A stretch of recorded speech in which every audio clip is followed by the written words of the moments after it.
My forehead as a teenager used to be covered in these tiny little bumps that were so difficult to treat. But when they came back when I was in my 20s, I actually found a way to treat these fast. So by the end of this video, I'm going to have explained everything I did to get rid of them and what you can do to help your skin too. Hey guys, welcome back to my channel. I hope you're all doing really well. Welcome if you're new here. My name's Sarah. I make videos every single week here on YouTube talking about my acne journey and how I managed to clear my skin up. So if that sounds like something you're interested in, then please consider subscribing because I would love to see you here each week. I upload videos every single Sunday. So with that being said, let's jump straight into the video.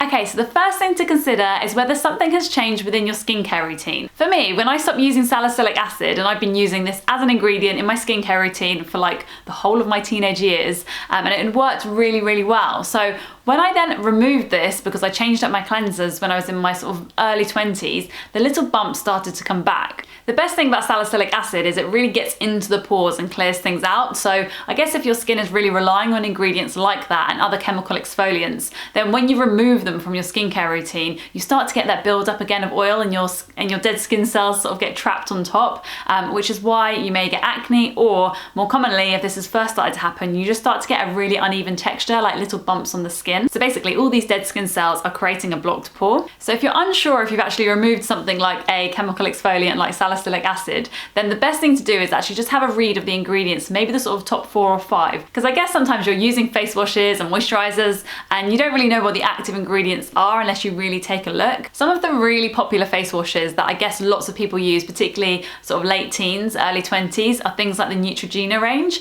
So there's a spot control range, I think it's like stress spot control, which I used to use, and also I think it's like a pink grapefruit one as well. If you don't know what I mean, then I guess I'll link them in the description or something so you can check them out. But they do really work. The problem is when you start to use them, I guess your skin really does get used to that chemical exfoliant on a very regular basis. So if you are going to take out one of those products, I really suggest then looking at other products which do contain other forms of chemical exfoliants, whether that be salicylic acid or I guess glycolic acid or other AHAs and BHAs. If you've also been struggling with your skin since you were in your teens, then comment acne sucks in the comments, because I know there must be a ton of us and it would be great to see who's also watching this who can also relate, because I know I can't be the only one.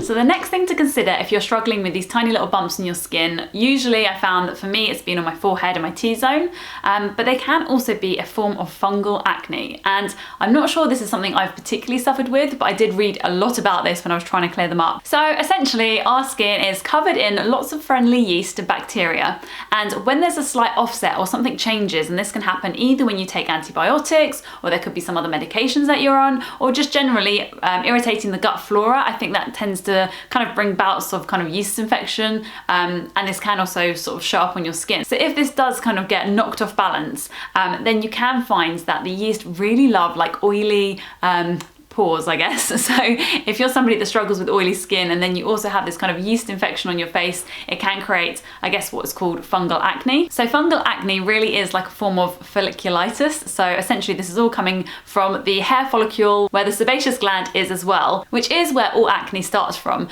But this form of folliculitis really does need to get treated in a different way than you would treat normal acne. I read a ton of articles that suggested a lot of different things, and I guess the best thing to do really is to go to your doctor or your dermatologist to get this treated professionally. However, when I was trying to clear my small bumps up, I did suspect for a little bit of time that it might be fungal, and there are a few things that I tried, and I can't testify to say that they worked for mine, but they're definitely things to consider. And one was treating the fungal acne, or the little bumps like fungal acne, and using things like an anti-dandruff shampoo. Essentially, an anti-dandruff shampoo is treating a form of fungal infection on your scalp. So if you're using that on your face, if you have fungal acne, it can start to speed up the healing process. Now I tried this and the smell was kind of weird, but I have to say that if this is a problem that you're facing, it's definitely worth a go. I wouldn't be put off by the smell. But that being said, definitely go and see your GP, definitely go and see your dermatologist. This really is just like a short, quick fix if you're looking for like immediate relief. And I guess if it really doesn't work, then you can kind of rule fungal acne out of your kind of equation of what could be causing your small bumps. Guys, please give this video a thumbs up if you're enjoying it so far, because I love getting your feedback, okay? So yeah, let's get on to the next one, which is essentially a problem that my best friend had that has talked to me about it a ton, and that's a histamine intolerance or like a histamine allergy. So there are a ton of foods that have a higher histamine level than others, and when you eat these foods, if you are really sensitive to histamine, then this can cause you to break out. So, and when I say break out, the sort of reaction you get are these small little bumps, and I know from speaking to my best friend, she really explains that these are mostly across her forehead and along her temples. However, I guess that could be different for everyone, but it's certainly something to consider. So I guess the best way to work out if you've got a histamine intolerance is really just to remove some foods from your diet and see if your skin clears up. So I'm reading a list here, and there are quite a few things that could have high histamine in it that could potentially cause you to have small bumps. They are things like fermented dairy products, fermented vegetables, pickles, kombucha, cured or fermented meats such as sausages or salami. There's also wine, beer, alcohol, champagne, soy products, fermented grains, tomatoes, eggplants, which are aubergines if you live in the UK.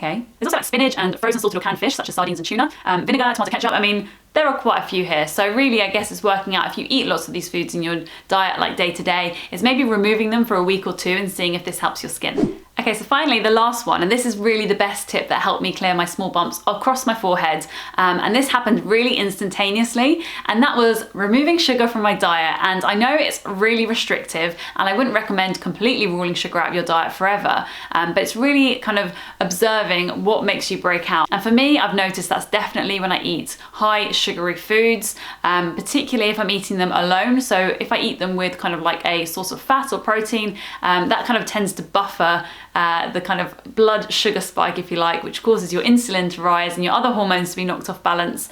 So yeah, when I tested this out, it really does work. So if I'm really pimply on my forehead and I decide that I really need to clear it up, the best and fastest way to do that for me is to really cut back on sugar. So doing that along with incorporating a form of chemical exfoliant, really has completely changed my skin. So any kind of small bumps, and I started to really get these after my course of Roaccutane again, these were completely cleared up by just removing sugar from my diet. And don't get me wrong, I still eat it from time to time, and you know, I'm not really restrictive with it. I find that if I stress out about what I'm eating, I'm just back to square one anyway. But yeah, particularly with these surface bumps, I would really, really, really recommend doing this. At least try it for a couple of weeks and see if it works for your skin, and then you can kind of incorporate some sort of sugary foods back into your diet if you really miss them, like fruit and honey, and all these other great things that have other kind of antioxidants and minerals and vitamins and great natural ingredients.